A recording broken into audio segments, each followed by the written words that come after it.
আপনি কোন লোভে পড়ে কোন স্বার্থে পড়ে আপনি হাব্বুর কাবির নামে সই করতে গেছেন?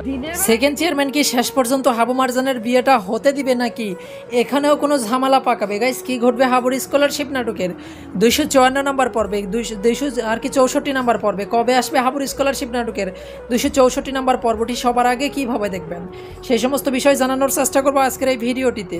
তাই ভিডিওটি একটু ধৈর্য সহকারে না টেনে কেটে সম্পূর্ণ ভিডিওটি দেখতে থাকুন, আশা করছি বিস্তারিত জানতে পারবেন। ইতিমধ্যে মিড এন্টারপ্রাইজ ইউটিউব চ্যানেলে হাবুর স্কলারশিপ নাটকের 263 নম্বর পর্বটি আপলোড করা হয়ে গেছে। যারা এখনও 263 নম্বর পর্বটি দেখেননি এখনই মিড এন্টারপ্রাইজ ইউটিউব চ্যানেল থেকে দেখে আসতে পারেন। আর যারা অলরেডি দেখে ফেলেছেন অবশ্যই কমেন্ট করে জানাবেন হাবুর স্কলারশিপ নাটকের 263 নম্বর পর্বটি আপনাদের কাছে কেমন লেগেছে। অলরাইট গাইস হাবুর স্কলারশিপ নাটকের 264 নম্বর পর্বে কি ঘটবে?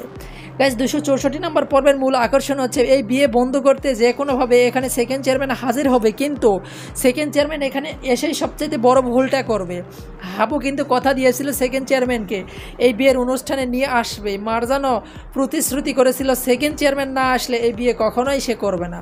অবশেষে তাদের কথা এবং প্রতিশ্রুতি, তাদের যে পরিকল্পনা ছিল সেই পরিকল্পনাটুকু বাস্তবায়ন হবে। এই বিষয়গুলো দেখতে পারবেন 264 নম্বর পর্বে। আর এই 264 নম্বর পর্বটি সবার আগে দেখতে মিড এন্টারপ্রাইজ ইউটিউব চ্যানেলটি সাবস্ক্রাইব করে অল নোটিফিকেশন অন করে রাখবেন, তাহলে হাবুর স্কলারশিপ নাটকের 264 নম্বর পর্বটি আপলোড হওয়ার সঙ্গে সঙ্গেই সবার আগে আপনার কাছে নোটিফিকেশন চলে যাবে, সেখান থেকে দেখে নিতে পারবেন 264 নম্বর পর্ব।